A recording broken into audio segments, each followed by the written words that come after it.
La Genèse, chapitre 14. Dans le temps d'Amraphel, roi de Shinéar, d'Arjoc, roi d'Élazar, de Kerdolaomer, roi d'Élam, et de Tidéal, roi de Gojim. Il arriva qu'ils firent la guerre à Béra, roi de Sodome, à Birsha, roi de Gomorre, à Shinéad, roi d'Adma, à Sheméhéber, roi de Tseboïm, et au roi de Béla, qui est de Soar. Ces derniers s'assemblèrent dans la vallée de Siddim, qui est la mer Salée.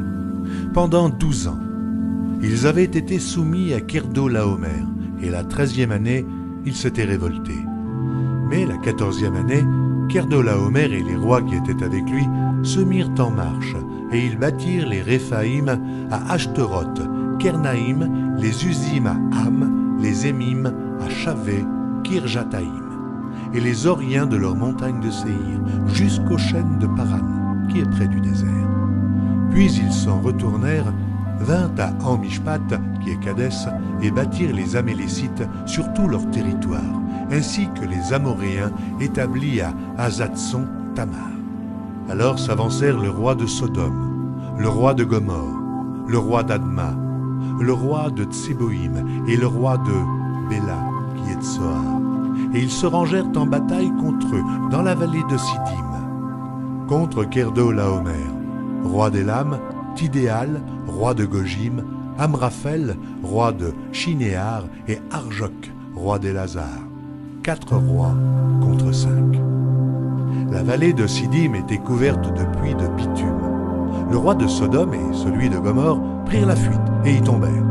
Le reste s'enfuit vers la montagne. Les vainqueurs enlevèrent toutes les richesses de Sodome et de Gomorre, et toutes leurs provisions, et ils s'en allèrent. Ils enlevèrent aussi avec ses biens Lot, fils du frère d'Abram, qui demeurait à Sodome, et ils s'en allèrent. Un fuyard vint l'annoncer à Abram l'Hébreu. Celui-ci habitait parmi les chênes de Mamré. L'Amoréen, frère d'Eshcol et frère d'Aner, qui avait fait alliance avec Abram. Dès qu'Abram eut appris que son frère avait été fait prisonnier, il arma 318 de ses plus braves serviteurs, nés dans sa maison, et il poursuivit les rois jusqu'à Dan. Il divisa sa troupe pour les attaquer de nuit, lui et ses serviteurs.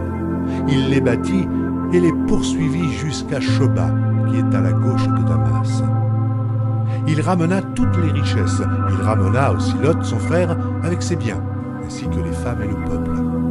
Après qu'Abram fut revenu vainqueur de Kerdolaomer et des rois qui étaient avec lui, le roi de Sodome sortit à sa rencontre dans la vallée de Chavé, qui est la vallée du roi.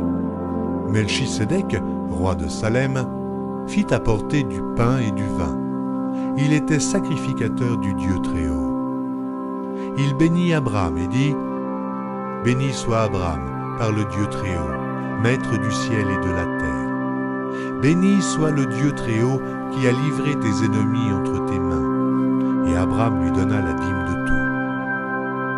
Le roi de Sodome dit à Abram : « Donne-moi les personnes et prends pour toi les richesses. » Abram répondit au roi de Sodome : « Je lève la main vers l'Éternel, le Dieu Très-Haut, maître du ciel et de la terre.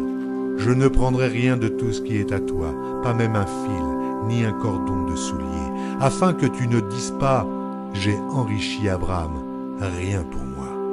Seulement ce qu'ont mangé les jeunes gens, et la part des hommes qui ont marché avec moi, Aner, Eshcol et Mamré, eux, ils prendront leur part.